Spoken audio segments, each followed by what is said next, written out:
Hi, everyone. Welcome to another virtual shadowing session with Dental Shadowers.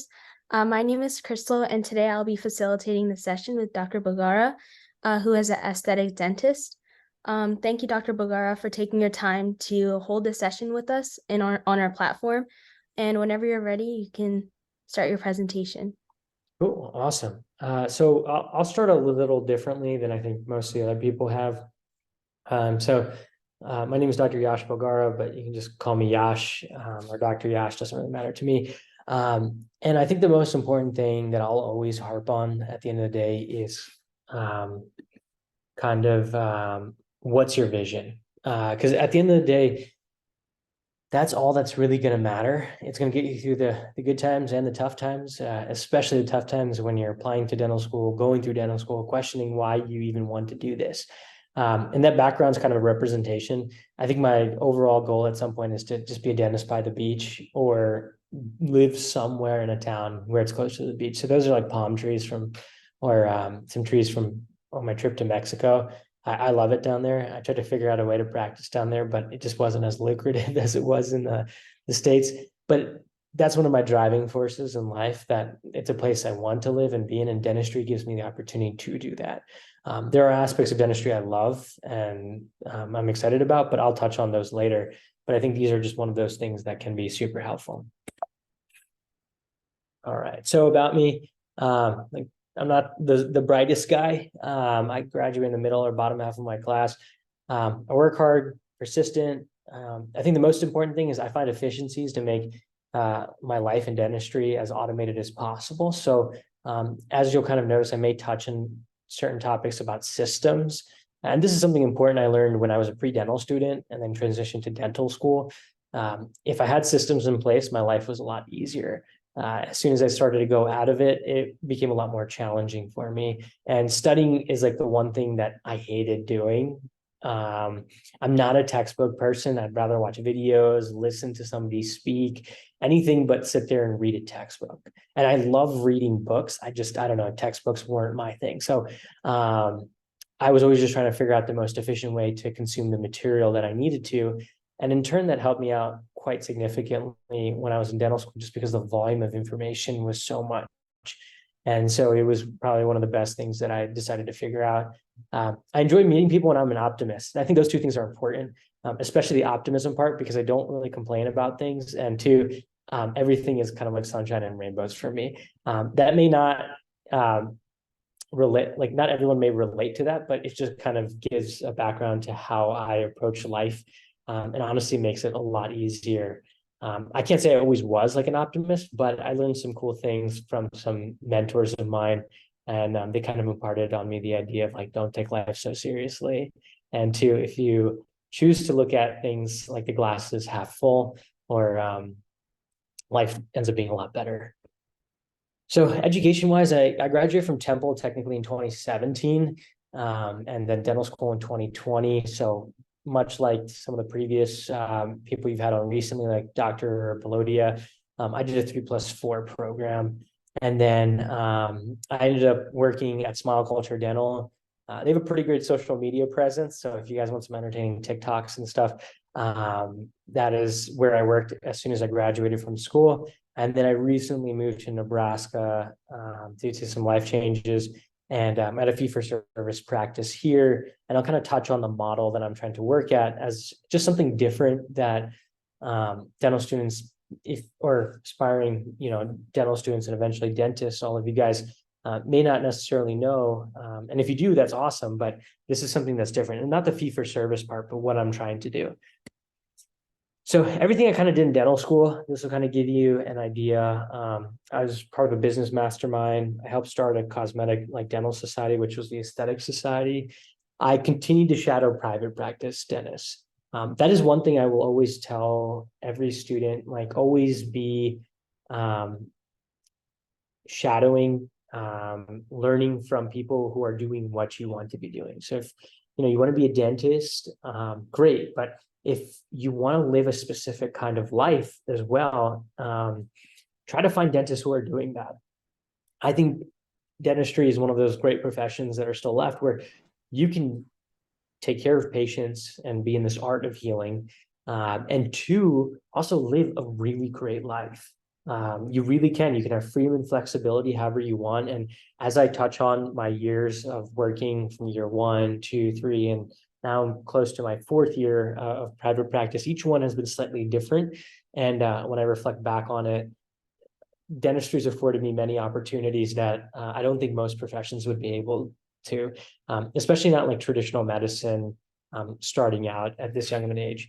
I was involved in a Kuwait exchange trip, which I think is an important one because there's, at least at pre-dental students, you can do some of these foreign exchange trips as a volunteer.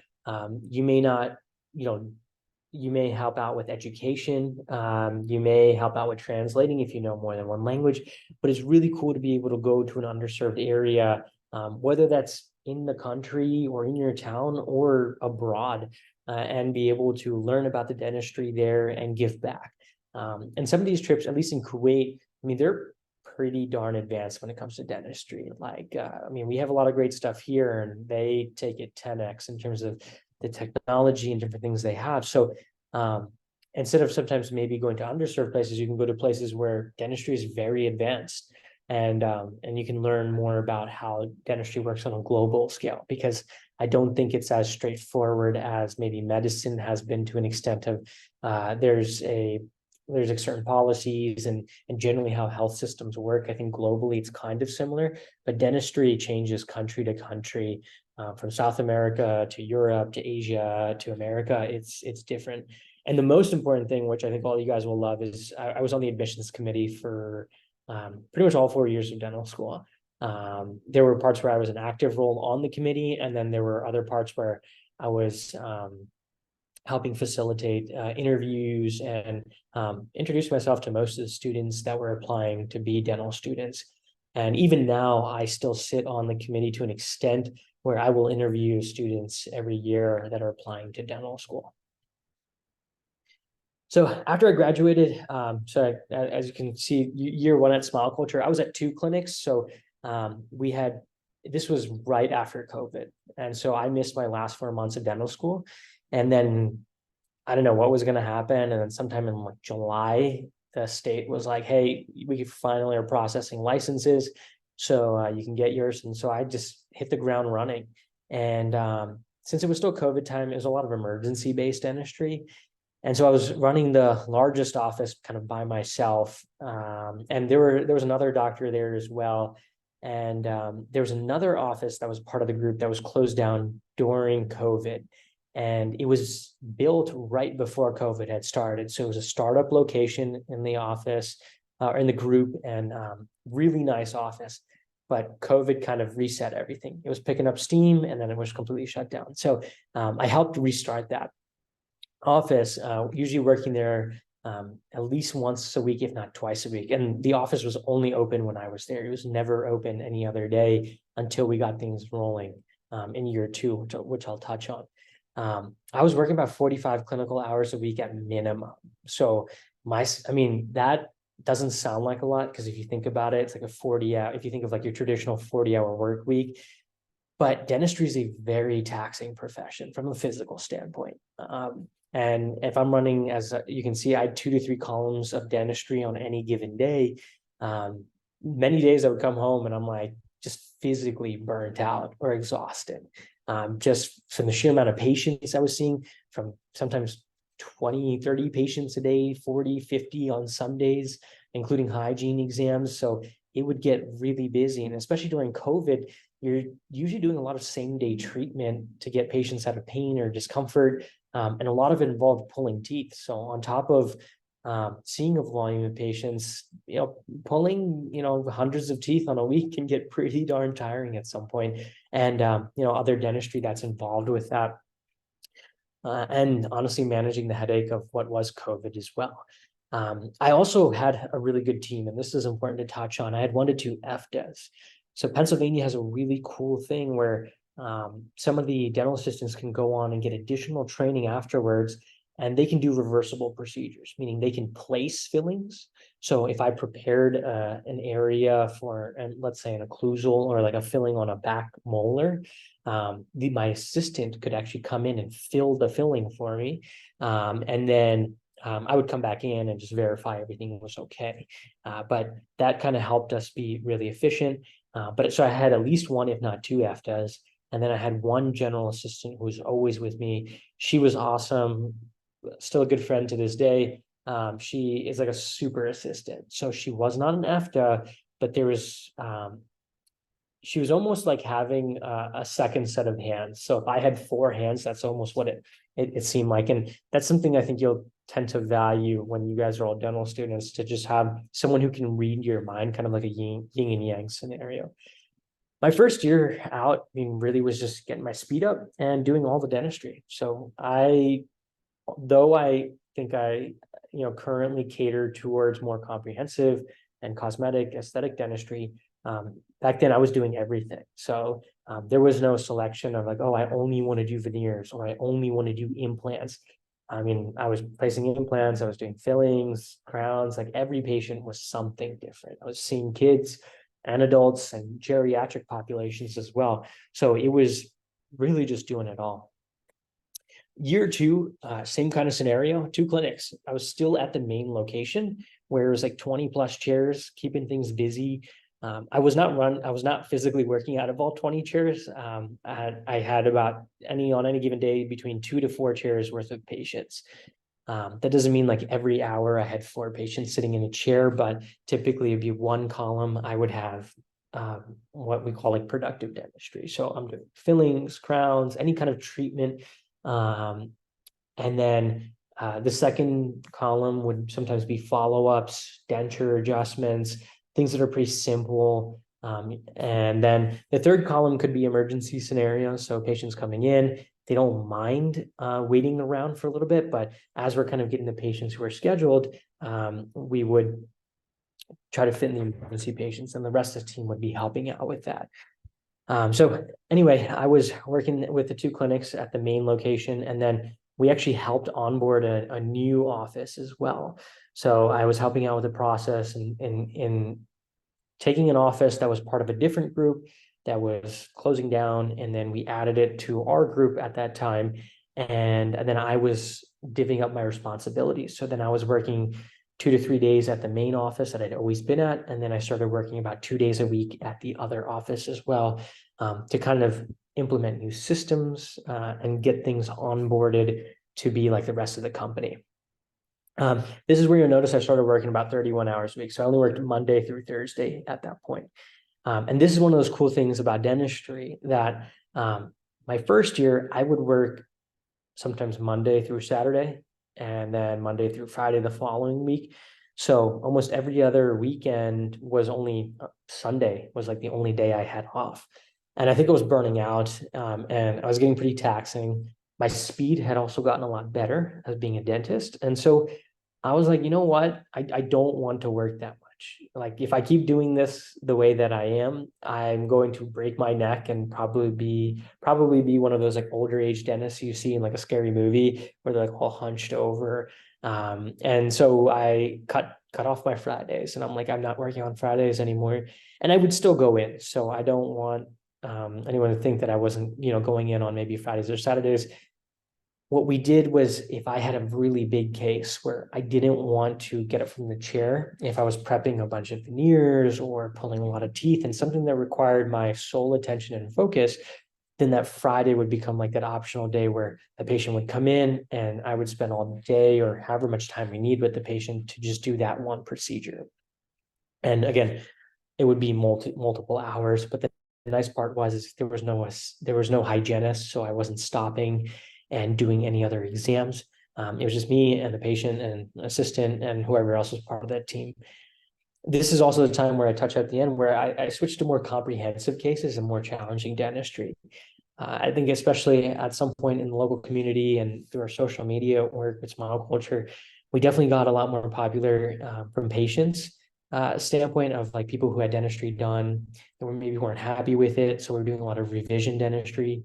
Additionally, patients would come to us, hey, we want to get a lot of cosmetic work done because it's something that I enjoy doing. And my cousin who I work with, who you'll see all over the social media, he enjoyed doing a lot of as well. So between the both of us, I think we were seeing a lot of these patients and a lot of the other doctors as part of the team as well.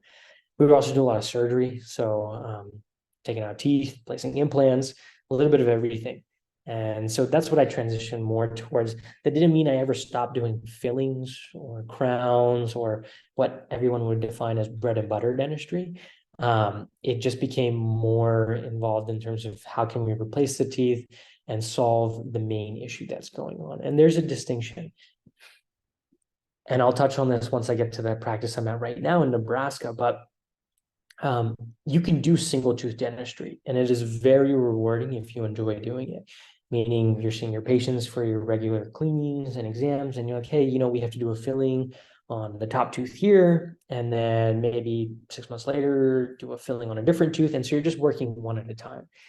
And with a lot of what I invested in continuing education at some point became more comprehensive, meaning we're treating the whole patient. And whatever suggestion that we're giving is something that should be done ideally all around the same time or in stages. So we're doing a lot more treatment at once. So patients who typically need veneers, or if we were doing reconstructive cases, generally, I'm not going to, let's say a patient has teeth that aren't going to survive. I'm not going to pull one tooth at a time and then eventually get that patient into dentures or implants. The goal is we take out the teeth, and if we're going an implant route, we place the implants that day if we can, and then transition into maybe something that's permanent and stays in, or a denture. But I started to move away from the single tooth because one, it respects the patient's time. If you can get more things done for the patient in the time that they're there, it's better. If you're numbing one area, you might as well just get everything done in that one area. I mean, the way I think about it is like if I went to a dentist, I get a lot of work done. I wouldn't want to get everything done one step at a time. If I'm getting numb, get it done once, because no one wants to get the needle more than once. No one. So that became like a big focus of mine, and I think the overall practice philosophy at that point. Additionally, some things I didn't mention here that was really cool. The type of practice that I was working at was a group practice. So it was myself, and there was one other full-time doctor, and then there was a part-time doctor, and then sometimes we had some full-time doctors, but we did have some transition here and there. So people joined the group and then got other opportunities and moved on to other things, like Dr. Neil, who was on the Dental Shadowers, I think like a week or two ago. We worked together for some time before he went on and chased his passion on becoming an implant dentist. And we had multiple locations, so there were other doctors at other locations. And what was really cool was us being able to share our cases with each other and learn from each other and kind of help, really push each other to be the best dentist possible. And that's something that I really miss these days when I'm here in Nebraska, but hopefully I'll get back to it. Having that camaraderie, that's one of the most important things, because dentistry can get very isolating at some point. And if you want to practice in, a rural town and practice by yourself and kind of have your group of people that you work with, your assistant, maybe a front desk, and your hygienist, and your team of 3 or 4 people, there's nothing wrong with that. That is fantastic, and that's great. I think you just have to know who you are and what kind of dentistry you want to be doing. But that was something that was really great for us. We also had an orthodontist in-house. We had a periodontist. We had 2 periodontists, actually, which are the gum and bone doctors. They typically place a lot of implants these days, but they also do a lot of gum grafting or gum-related surgeries. And then we also had an oral surgeon who would come in once a week. So and an endodontist on and off that we would have come in. So we pretty much had everybody else in-house, or everyone in-house. And there was really very minimal dentistry that we were referring out unless it was a specific scenario. So when you're in that environment, especially coming out of school, it was really cool because we can do true multidisciplinary dentistry. And so we were providing a great service to our patients. And additionally, they didn't have to go anywhere else. So that was a really awesome thing that I got exposed to, and I was fortunate to be a part of. And it also made comprehensive cases and challenging dentistry pretty amazing.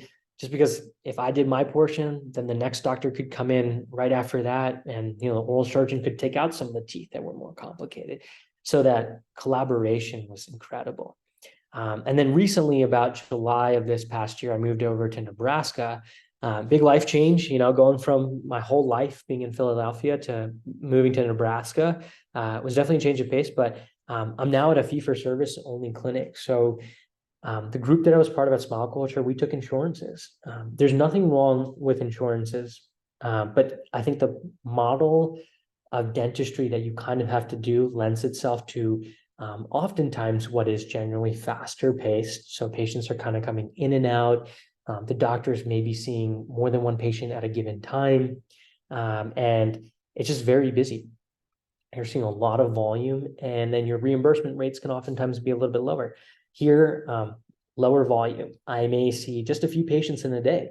In fact, I think the other day I only saw one patient, but we did a lot of dentistry on just the one patient. High quality. I don't want anyone to think that you can only do high quality dentistry in fee-for-service dentistry. You can do it in an insurance-based model too. It's just typically a characteristic of fee-for-service clinics are there's a lower volume, higher quality, and typically ends up being comprehensive dentistry. The office that I'm at right now is really focused on preventative airway and biological dentistry, which is a slight change from what I'm used to, but it kind of goes hand in hand with the global kind of dentistry that I'm focusing on, meaning treating the whole patient.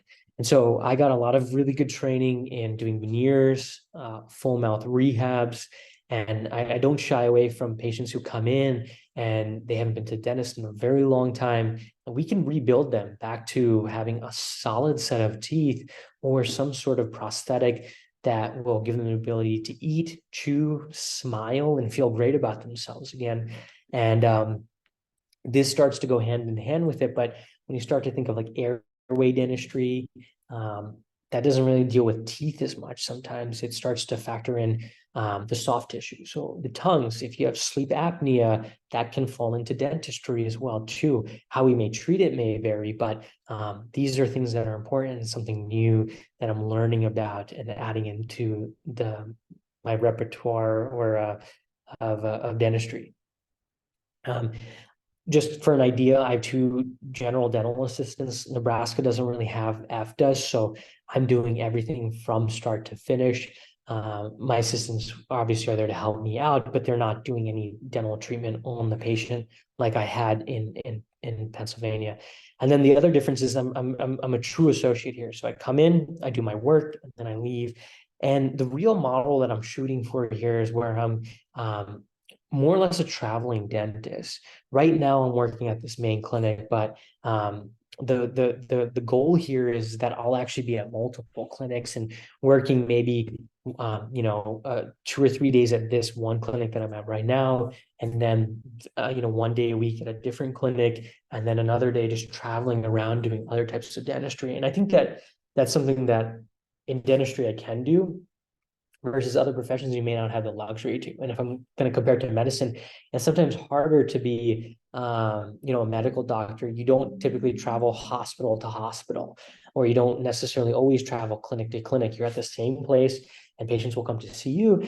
And the nice part about dentistry is that at least the skills that I've trained and learned, I can take to office. So if there is a dentist who traditionally does just bread and butter dentistry, doesn't enjoy extractions or doesn't enjoy veneers or doesn't enjoy these more comprehensive cases, but they want to provide a better patient experience, it's kind of nice. I come in sort of like a specialist, even though I'm just a general dentist, and I can help keep those procedures in-house. So that's something that I'm building here.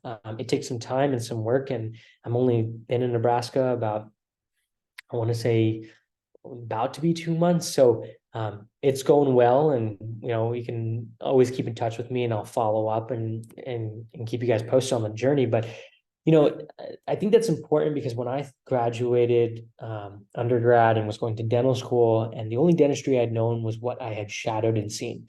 Single practice, usually maybe the doctor had more than one practice. And then that was it. It was like 9 to 5 and Monday through Friday, some Saturdays. And I knew that dentists could do more than just fillings and crowns. You can do more comprehensive dentistry, and you can really, focus in on anything you want to do. Let's say you just want to do fillings, you could do just fillings. If you wanted to only pull teeth or be an implant only doctor, you can do those things. But at some point I started to learn, like, there's this model where, I can just go to places. And so the patient's coming to me, I can go to them. And you can almost build a concierge type model of dentistry. So that is something that will be an arm of what I'm trying to do here while I'm here for the next few years. I'll go over some cases and stuff that kind of were fun cases that I did, and how things improved as time went along. So the first case I have here, just so you guys have an experience, is one of the first rehab cases that I ever did. And looking back on it now, there's so much that I would do differently. But the patient's super happy. And right before I moved to Nebraska, I saw him for a follow-up. This was not a follow-up picture. This was actually the day we put in all the veneer or the crowns here. But basically 20 something years, he neglected his teeth, and he was a construction worker, and basically was just like, I knew my teeth were breaking down. I didn't really have time to get off, but I was doing pretty well for myself financially. And so I just saved up money. So he's like, I'm here now. I'm about to retire in the next few years, and I want to be able to eat a cheesesteak again because I haven't been able to do that in a very long time. He's like, I can bite into it, but then I can't chew it. And so it took some time and effort, but as you can see, it's a whole completely different set of teeth. And we were able to do that in about 3 visits. And this is not easy dentistry, but it's very rewarding and fulfilling dentistry to do. How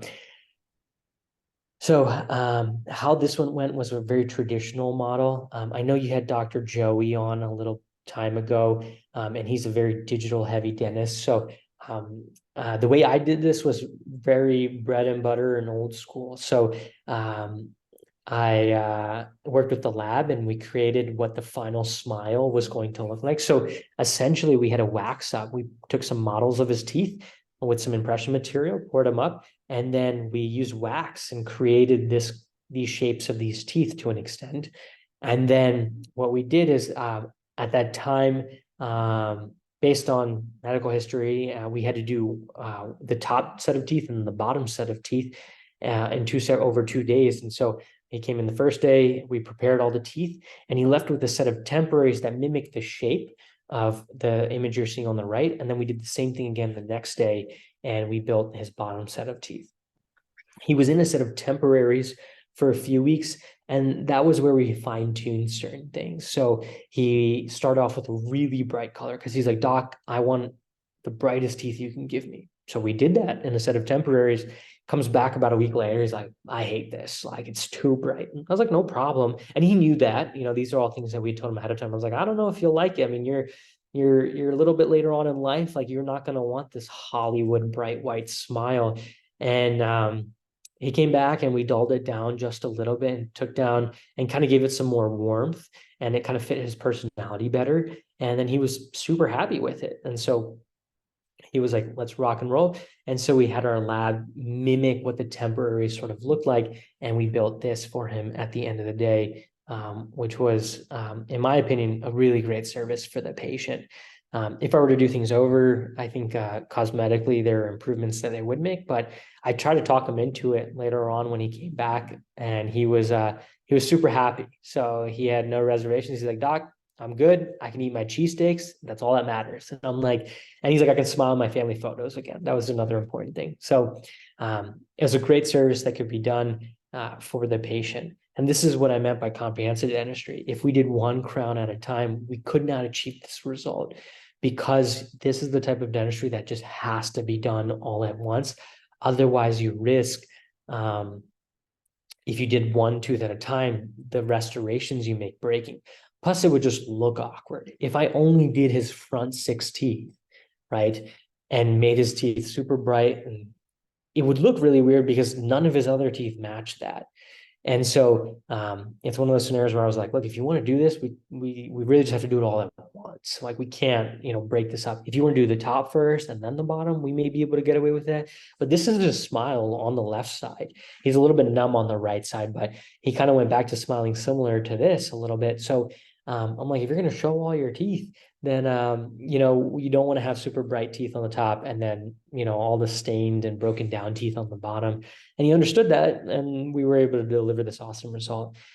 And then kind of continuing, like this was year one. So as I got better at cosmetic dentistry, we kind of went to a case that we'll show you here next. Ooh, all right. I think you guys can see this okay. My screen shows them a little different, but it looks like it's showing up. So this patient came to me, and you can kind of see kind of right away his front three teeth look a little interesting. He had some trauma when he was younger, and he had a bridge that was done on his front teeth.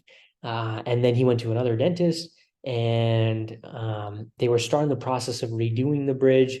And I don't know what happened, but he ended up in my chair at some point with this, and he's kind of like, Doc, I have three front teeth that are pretty much exactly the same shape, and it looks hideous. He's like, my teeth never look like this. And the one thing that he did is he put up a photo of his teeth when he was younger before his accident. And he's like, I want my teeth to look like this again.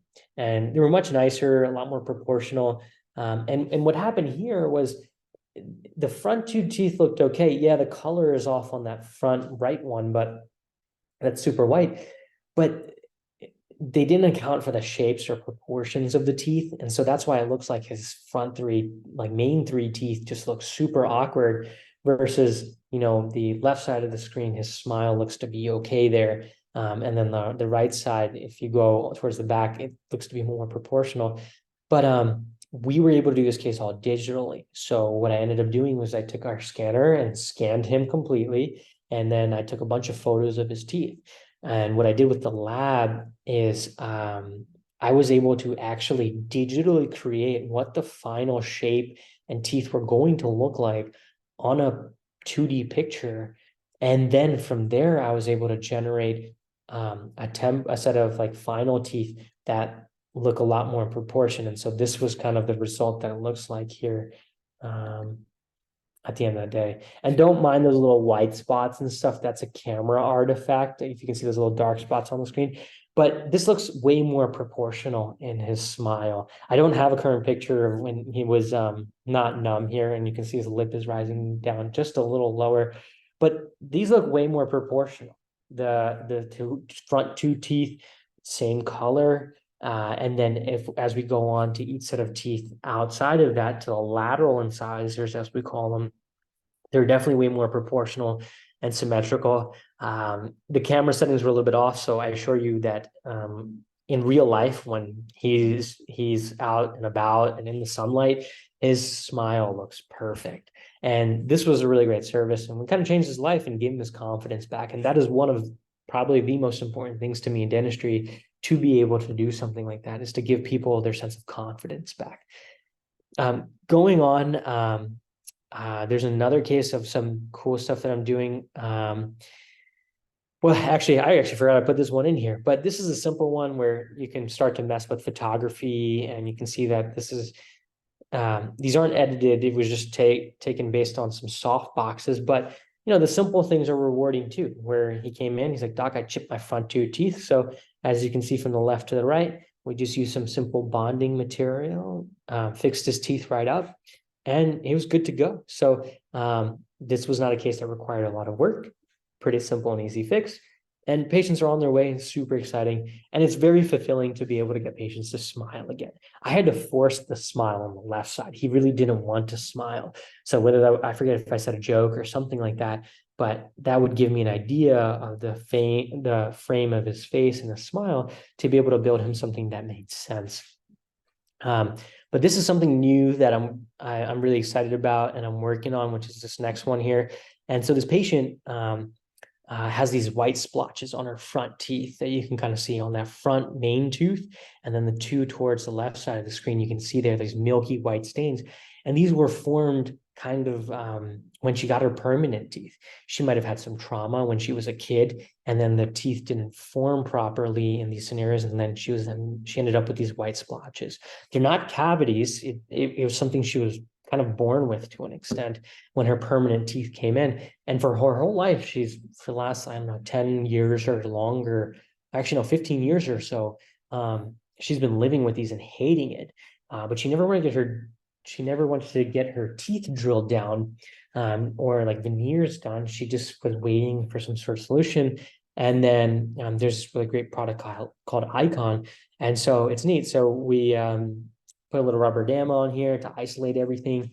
And now you can really see these white spots magnified. And you can kind of see that they're in the layer of the tooth. This is not something that she drank too much coffee or too much milk or anything like that and cause these. These are inherent to the tooth structure. We were able to use this super cool material called Opoluster, and it's a microabrasion system. So it opens up the pores on a microscopic level of the tooth. And then we put this green etch over top of it, which then further opens up the little porosities in the tooth. As we keep going, you can kind of see the teeth look super frosty now. Now they're also dehydrated because of the barrier. But now this gives us the ability to put what is clear resin over top of the tooth. And the tooth is now ready to absorb that. So what you'll see in the next picture is pretty amazing. And man, she was excited. I wish I had the video for you guys, but you'll notice that these white spots will completely disappear like that. And I think it's a pretty great service to give to a patient. That was about 30 minutes worth of work. No drilling, no numbing the teeth. All we did was put the little barrier over, go through our sequence of the pastes and the etches, and then we let the resin work its magic. And here we are. There's no maintenance involved with this. She can drink as much coffee as she wants. It will not stain. If she whitens her teeth will whiten like normal. And this was immediately right after I took the barrier off. So when I'm looking at this with a really critical eye, I can see the areas where the tooth is still dehydrated. I don't have a 24-hour picture, but they looked even better in 24 hours once the water kind of got back into the teeth again.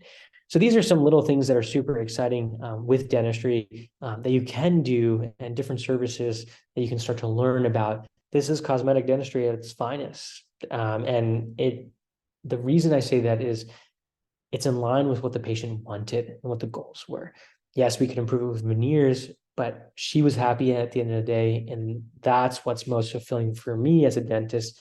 And that's all I want to be doing. So now I'm getting my practice more towards, can we cosmetically, aesthetically improve the patient's smile in line of what they want? And then I'll kind of end with this. So do the best you can until you know better. And then when you know better, do better. That's what I try to live dentistry by. And so as you kind of notice from year 1 to 2 to 3 to now 4, in my cases, as things get better, you're always going to be a student of the game. And so dentistry is something that you want to make sure that you're ready for, in terms of you're always going to be studying. It never stops. But what you choose to study and what you're passionate about, you can then selectively start to cater. So I don't love doing tons of pediatric dentistry. I don't love doing lots of root canals or that section of dentistry. I have friends that do, and they love it. It's not for me, but I don't spend as much time learning about that stuff as I may airway dentistry or cosmetic dentistry or preventative dentistry. These are things that are exciting for me, and I could sit all day and read books about them, or implant dentistry as well too. So dentistry is broad, and I'd say you can build whatever kind of career you want out of it. You just have to think a little bit outside the box, and then you can do it. I'll kind of end with this part. This has my Instagram and my email address if you guys have any questions. The most important thing, I know everyone always asks, because I sat on the admissions committee, like, what are things that I can do to get into dental school? And I'm not going to rehash it too much, but the most important things can always be, and everyone knows this, if your grades are good or if they're okay, the best thing you can do is do well in the DAT. If you don't do well in the DAT, you may have to take it again, or you may have to take it 3 times. The goal is to see the improvement. I know at Temple, I know 20 was a kind of a magic number. That's not to say that everyone who got in had a 20. There were people that were way above it, and there were people that were also below that too. But there were different things that people did to stand out as applicants. They had complete portfolios, as I would like to say. So I don't mean that you have to do tons of research or be a very cookie cutter, like 4.0, 30 on your DAT. You were part of every pre-dental or health society, and all you did was healthcare related. If there were things that you're passionate about and that you do that don't involve healthcare, that's totally fine. I played tons of volleyball. That was my thing. So they want to see things like that. They want to make sure that you have hobbies outside of school, because when you're super stressed, with dental school, do you have outlets or ways to release from that, to get away from school, and to be able to kind of self-regulate, which is an important thing because dentistry is stressful, dental school is stressful, it's challenging. You have to be able to have your hobbies, and I love going out to eat at restaurants. True hobby of mine. I still love doing it to this day. So these were things that I would tell him. I remember telling Brian Hahn, who's now the director of admissions at Penn, I was just like, I'm a simple guy. Like, I love going to the beach. Like, that is part of my like life, and it's what I do. And they appreciated that, and the honestly, like, the radical candor that I was giving them. If you get an interview, always approach it with the mentality it's your spot to give up. If they're giving you an invite, they want you to be in the school. They just want to make sure that you fit the school. So don't go to the school and be like, oh, I don't want to be here. You can be nervous. I was red as a tomato when I was at my interview getting asked questions, but I was still excited to be there. I smiled. I cracked some jokes. I don't know if they were good or not, but they appreciated it and they loved it. So I will tell you that um, smile and be as happy as you can be while you're there. You don't have to fake it if you're naturally not the most like optimistic person, that's fine. But be grateful for the opportunity that you have. And I assure you they will pick up on that. Other things you can do, make sure you keep shadowing and reach out to the schools that you may want to go to. Show early interest.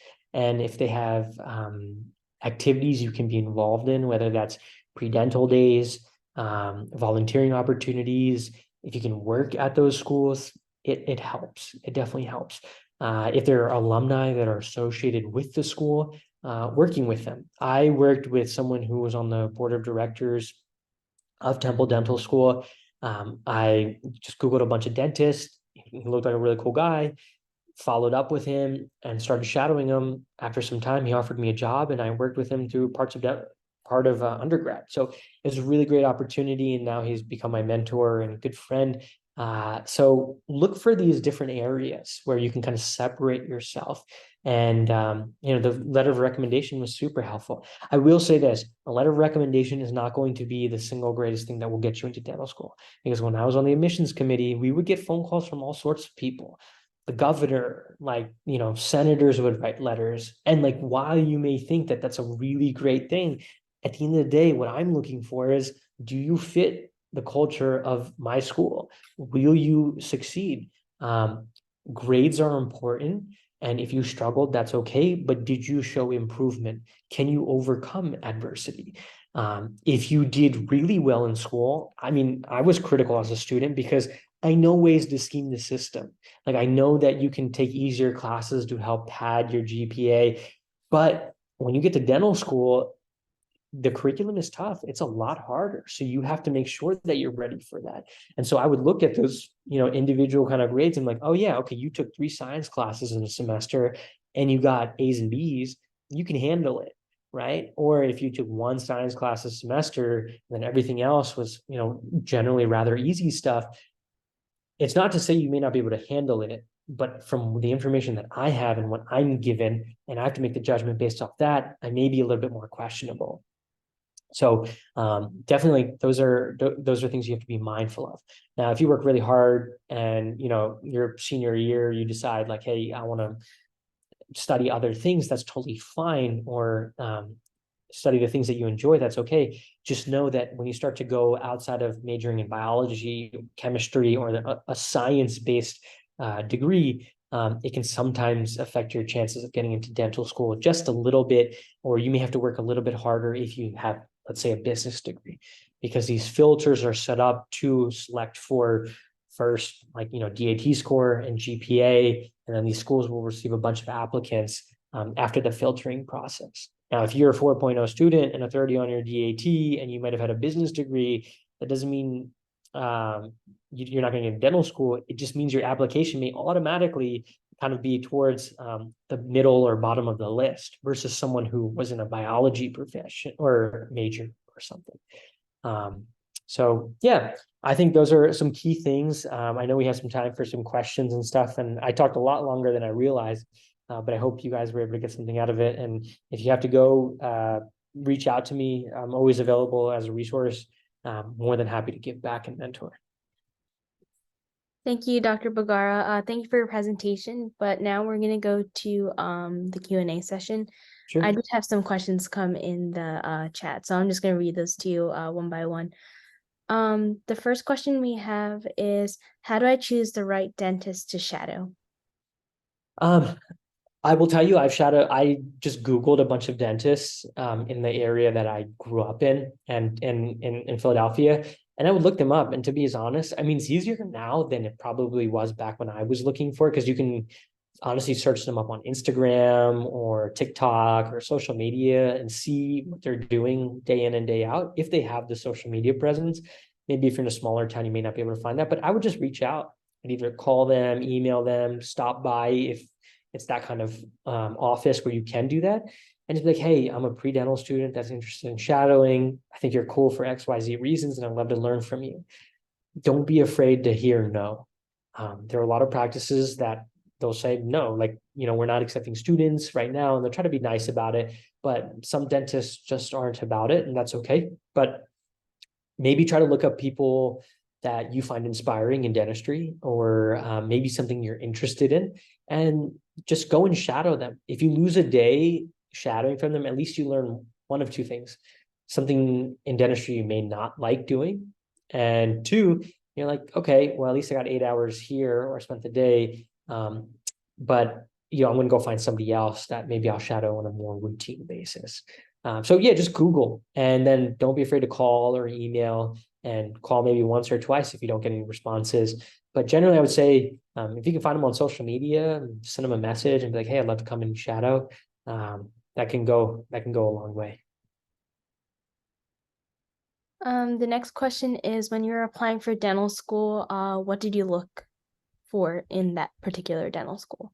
That's a good question. For me, being able to practice as a clinical dentist, it was the most important thing. So for my choices, it was strong clinical curriculum. Do you treat a lot of patients? Do you do a lot of different cases? And can you do a lot of complex dentistry there? And Temple worked out one for me because I was an accelerated program, but I intentionally applied into that program knowing the history that Temple had in terms of training dentists to be great general dentists. And then, I think part of me wanted to specialize in dental school. So I had the option to sort of explore that earlier on. But at some point when I decided, hey, I don't know if I really want to do this in terms of specializing, that's where I started to kind of cater my education slightly differently. If you want to be an oral surgeon and you're like, this is what I want to do, or and you're not going to compromise on that by any point, then there are certain schools that would be better for it than others. Not to say that you cannot, like, people specialized from my class and went to oral surgery. They specialized and went into a bunch of different things. Let me put it that way. But there are certain schools like Harvard and Columbia that their curriculum is designated a little bit more to train someone to be a specialist. My honest advice now really is go to the cheapest school.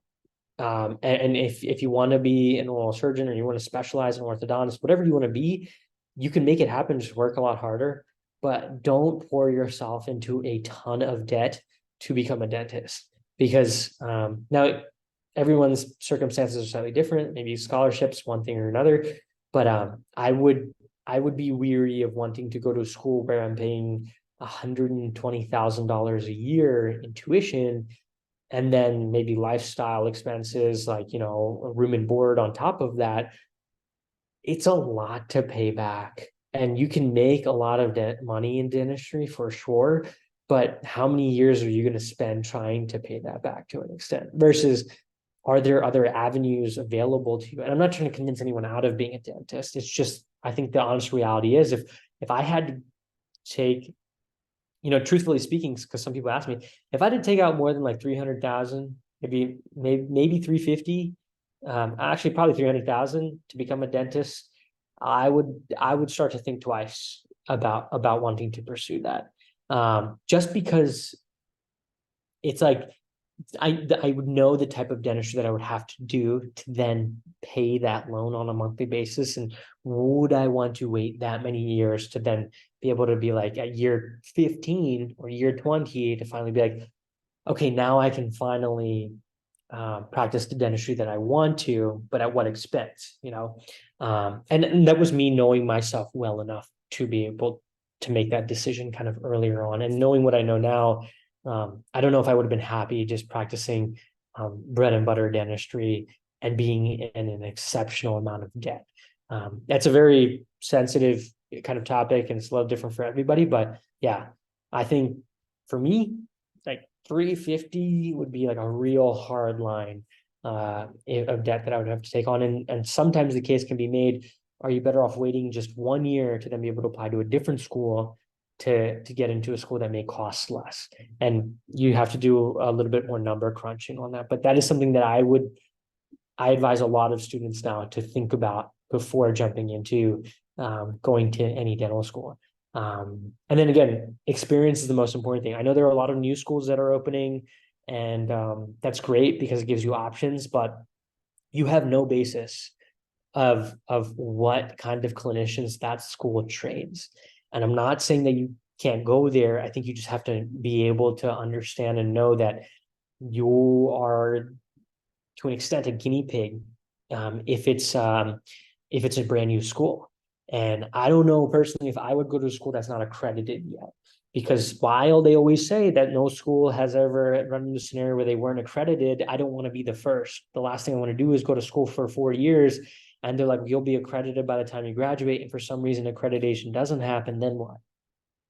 You're in a whole lot of debt, and you have no formal degree that lets you help potentially pay that down.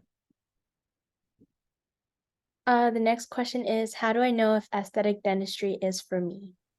I think that's something that will come to you over the course of time. I as I was in dental school and thinking more and more about the type of dentistry I want to be doing, and as I started doing procedures, that was the biggest thing.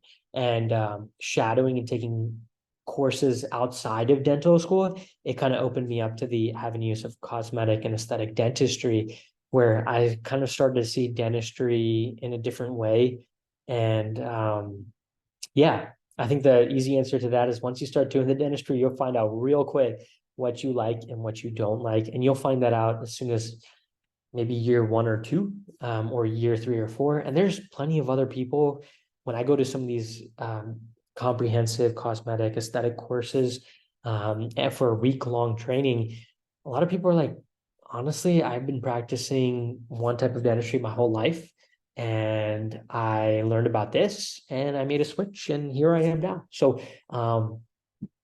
just know that it could be at any point in your life. And there are things you may want to do now, right? Like, if I came in as a dental student and I'm like, I want to be an endodontist. And then at some point, maybe throughout dental school, I may end up, who knows, as a pediatric dentist. You never really know. So keep your mind open, and there's nothing wrong with having interest, but just be open to change. The next one is, what advice would you give for a non-traditional student making a career transition to dentistry? Non-traditional students they have a special place in my heart, only because a lot of my friends in dental school were non-traditional students. And I think you just have to be open to the idea of one, actually know that by being non-traditional, typically, most of them have figured out to an extent time management, and have pretty good routines, and that is a big plus when you're going into dental school. So don't fear studying and going into dental school. Sometimes it can be harder though, just because if you haven't studied at that volume in a long time, especially if you've taken a long break after undergrad, it may take a little bit of adjustment, and you may have to work just a little bit harder to potentially get either one, an acceptance into dental school, or two, once you're in dental school, you may just have to work a little bit harder initially to kind of get up to speed. But I would say do spend time shadowing and showing your interest, and have a good reason to be able to explain why dentistry and why now. You know, one of my best friends in dental school was 10 years older than me. He was in the army. He was a cabinet maker. He did some stuff with boats. And he's a great dentist down in Florida now, in Tampa, and does a lot with boats and dentistry still. But he was like, he found his way to dentistry. And so just be able to explain that really well, and you'll be totally fine.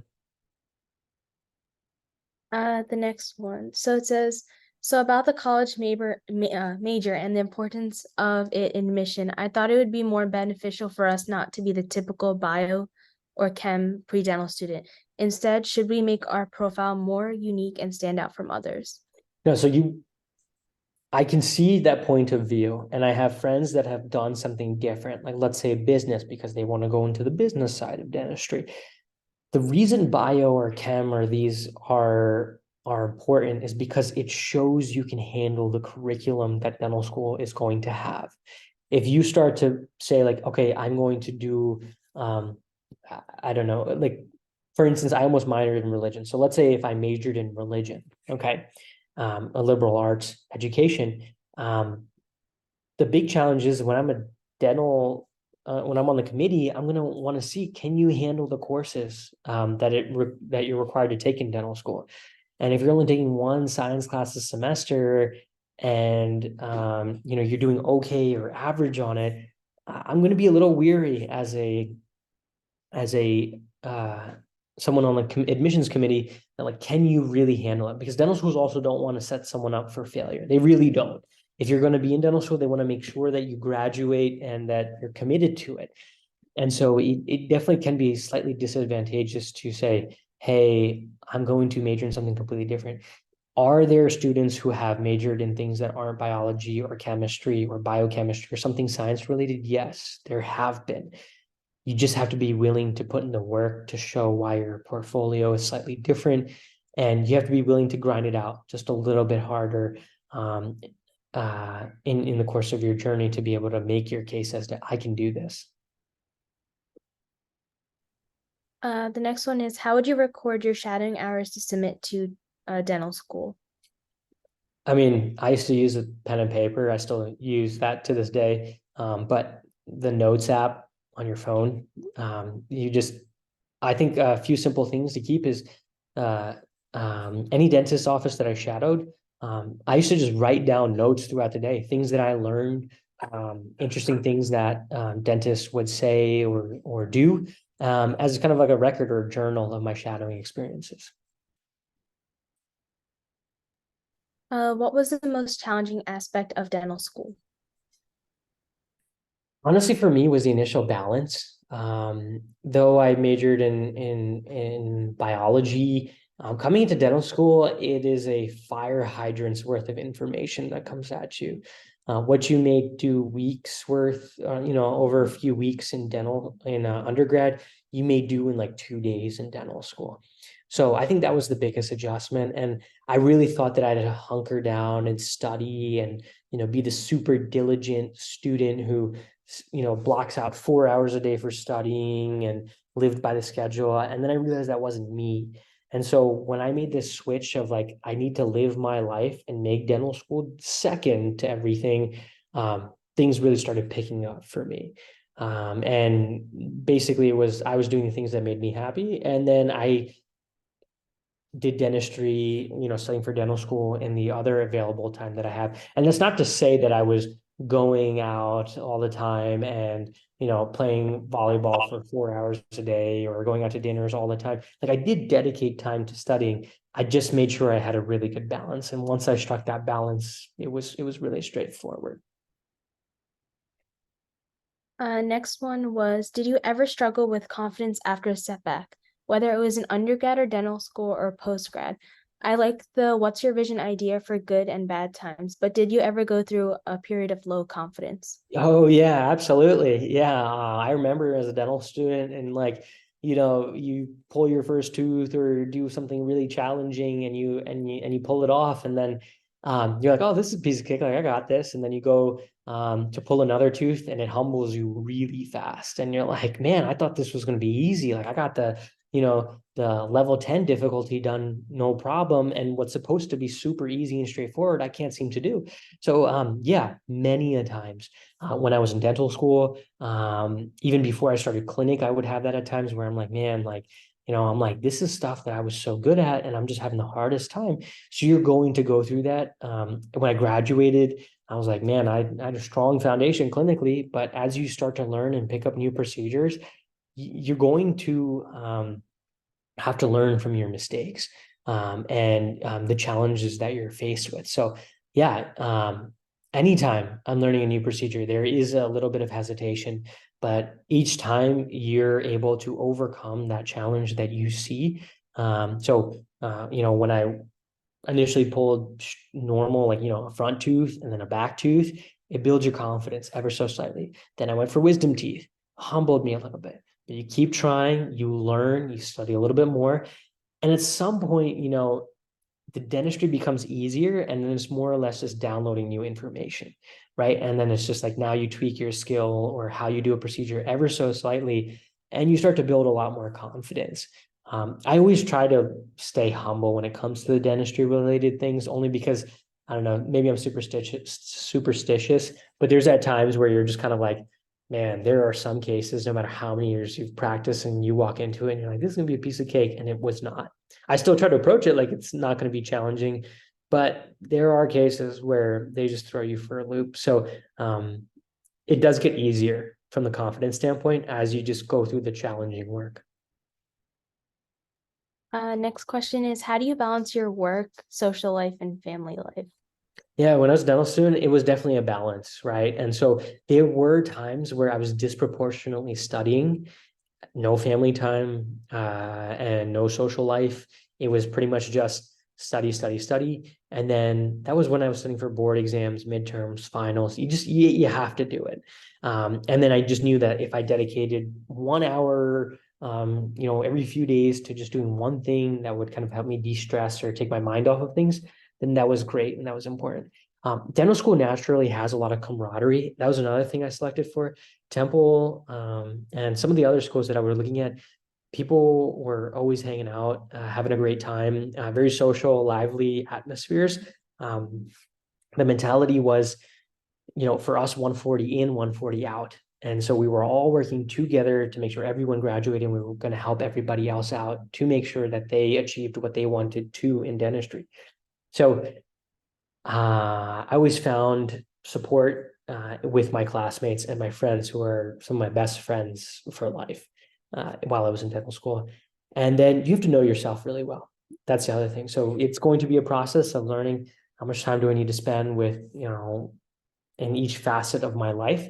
And you may make mistakes and, put too much time into school versus when you needed to spend a little bit more time with friends and family, or other things or commitments you may have in life. You'll find that balance. But until you start doing it, you may not necessarily know. Next question is, do you recommend doing a post-bac? Yeah, 100%. At Temple, I think Temple was one of the first schools, if not the first school, to start like a dental school post-bac. And since then, so many other schools have included that as part of their program. I say go for it. If you need it as an avenue to get into dental school, whether you're non-traditional, grades needed some improvement, you by all means go for it. And some of my best friends who were in dental school with me, which was the first post-bac class that had graduated and then gone into dental school, they're doing great. So if you want to do it and you're going to have to do post-bac to then go to dental school, go for it. I have zero reservations about it. I would just look at the programs and see what they offer. So I think, and originally Temple wasn't really offering any kind of degree. It was just a post-bac, but maybe they are now. They did train you really well to become a dental assistant. So you definitely got lots of clinical experience assisting students, seeing all the different kinds of dentistry. So look at what the program has to offer. But if you can do one that's associated with a dental school, I think that's always a great way to go. There are other ones that are associated with universities, which aren't the worst things in the world by any means. But see what makes sense for you and go from there. What advice can you give regarding improving or practicing manual dexterity skills in preparation for dental school? Yeah, this is an important thing that I think a lot of times students, and even myself included, struggle with a little bit. I played volleyball my whole life, so I figured manual dexterity was pretty strong. I assisted, but whenever you start doing dentistry and you're learning new skills, you're going to have some sort of fatigue. So definitely is helpful. Any activity can work. So it's this, like if you're a car mechanic, I don't know, if you fix up cars, right? Do woodworking, carpentry, any of those things. If you are in college and you can take a glass blowing class or ceramics or art classes, those are all things that are going to improve your fine motor skill and your dexterity. If you don't have the opportunity to do that, it could be anything. Hobbies too. I had classmates who did origami, people who knitted. It's just some sort of, hand-eye coordinated activity can be super helpful. Does it have to be dental specific? Like, am I saying that you have to do wax carving? No, it's just think of what you do day in, day out, what your hobbies are, and does it involve some sort of manual dexterity? I think to an extent, like, I mean, I had a classmate who was like a professional video gamer. There is manual dexterity involved in that. To play 18 hours a day of video games on a controller consistently doesn't require some sort of manual dexterity, hand-eye coordination to an extent. So all that is involved there. I think assisting, if you can assist while you're shadowing, is a pretty easy way to start to build some of that manual dexterity and say, hey, I can do this. And then I also think this is something that's not touched upon enough, but super important, is trying to live an active or some sort of an active lifestyle, whether that's, I don't know, yoga, you run, you work out, whatever kind of physical activity that is. You have to have something if you want to practice a long and healthy career. Just because dentistry is taxing, and I don't care what kind of dentistry you do, whether you are in a surgery room all day or you're an orthodontist in large part doing virtual consults or just looking at people's teeth, but you're not doing anything more than that. There is an aspect of manual dexterity or physical endurance involved. So if that's something that you're not doing right now, I would highly advocate pick up some activity that is physical in nature and commit to it, and whatever that may be. I've gone through phases. I loved running at one point, got out of it, and I've gone back into it. I hired a personal trainer, so now I work out with my trainer to kind of counteract all the damage that dentistry can do to you over the course of practicing over the years. The next one is how important are extracurriculars that are not related, are not shadowing or volunteering related? I think it's great. I mean, let me put it this way. If you were going to be stuck in an elevator with somebody, would you rather be in an elevator with someone who traveled the world, I don't know, created their own clubs and chased their passions versus someone who was just very um cookie cutter in their passions and their approach to get what they wanted. And there's a distinction in that. When some, like for instance, when I was in high school, I helped create a ping pong club, and that was fun and something that me and my friends did. So when I was applying to this accelerated program, I think the admissions lady for the program kind of found it entertaining that it was something that I was so passionate about. But I'm like, this is what we did. This was like the culture. Like we played ping pong and other board games and such, and that was the fun thing to do.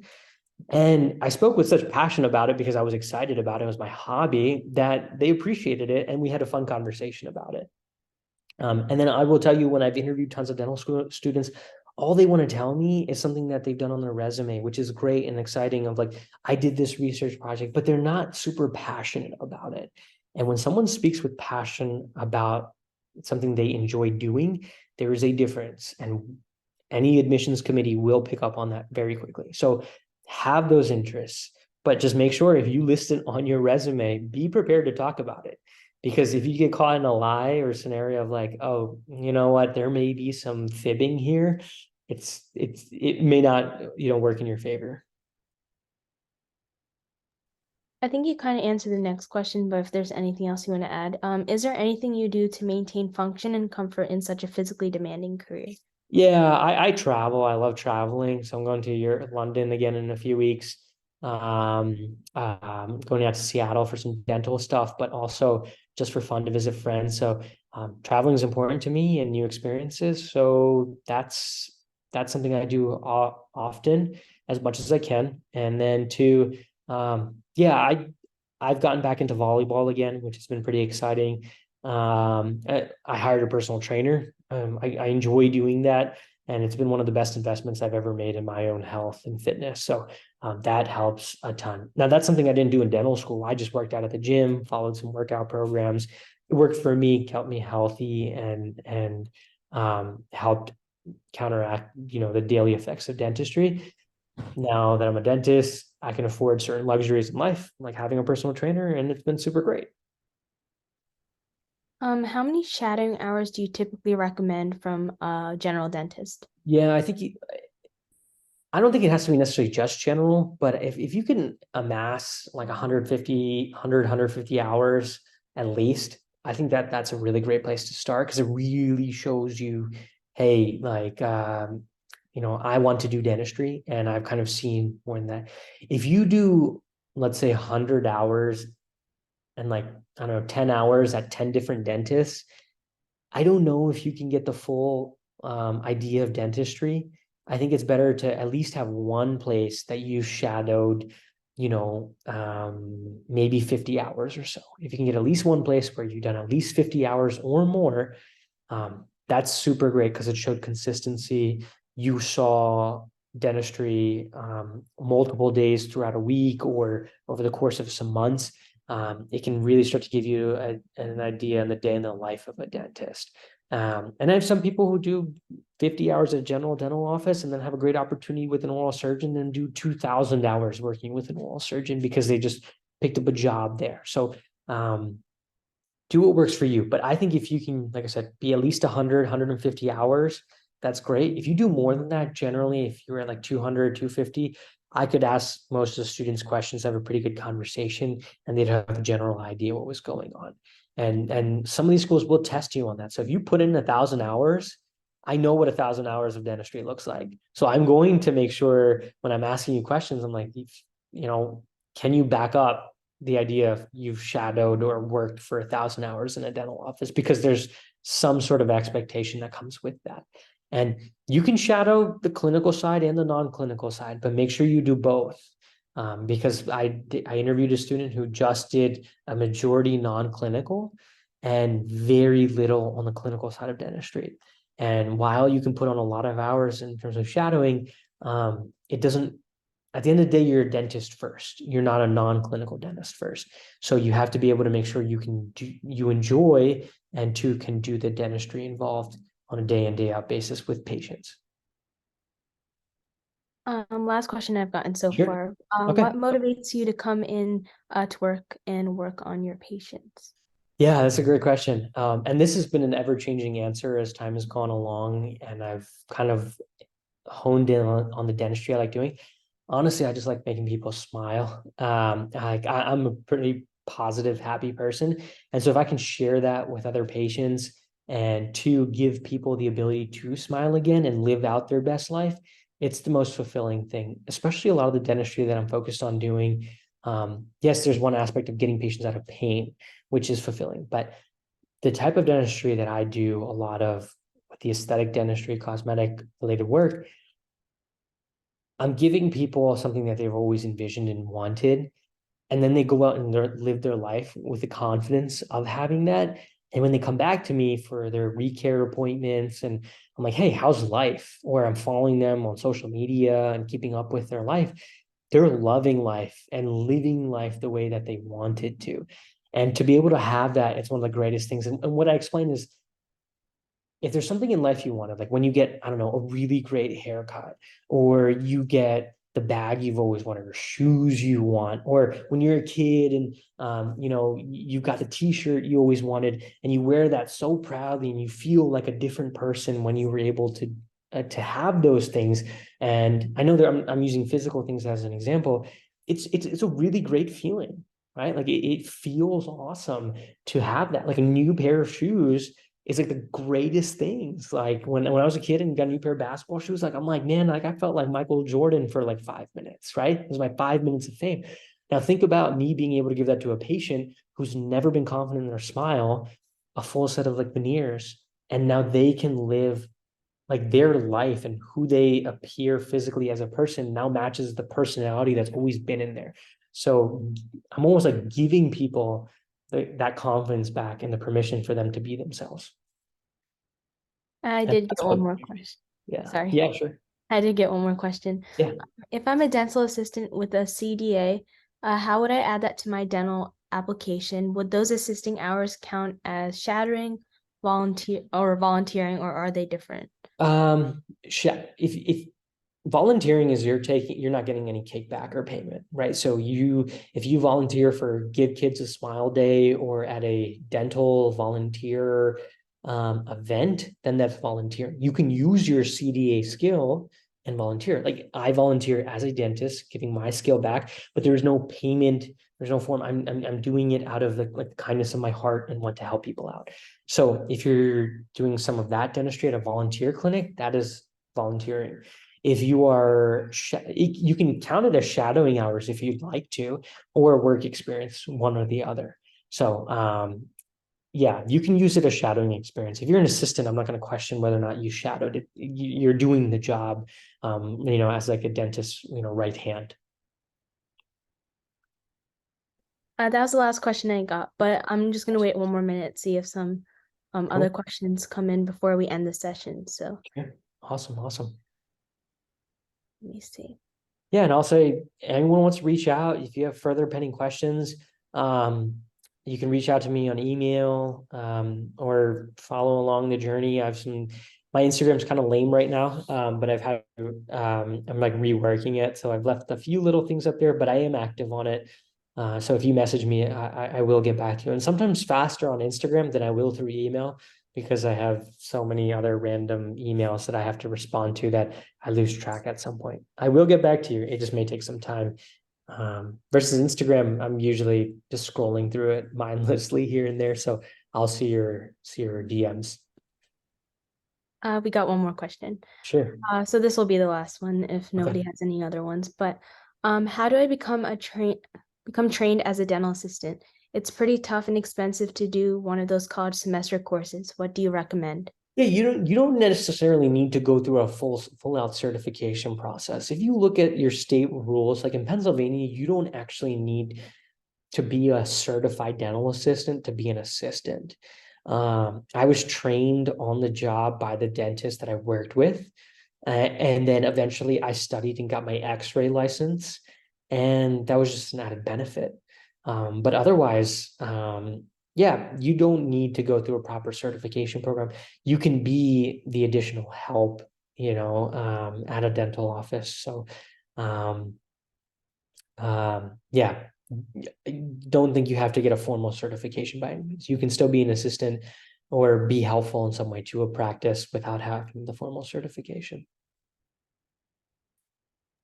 Well, that's it for questions today. But thank you again, Dr. Yeah, Boghara, sure. for your very informative session. It was really helpful to everyone. If you guys have any questions or concerns for Dr. Boghara, his Instagram handle was on the screen earlier, but if you could Sure. put that up one more time. Uh, His Instagram handle and email, feel free to reach out to him. And sure. then, Um, I don't know where it went. Let's see. Oh, here we go. Cool. I think you yeah, guys can there see we go. that. Cool. Yeah. Yeah. Mhm. Reach out to either one. More than happy to get back to you. Thank you again for holding the session with us. Absolutely. Yeah. Thanks for having me, and good luck to everybody. I hope you guys all become future colleagues. Thank you. Have a Yeah. good night. You.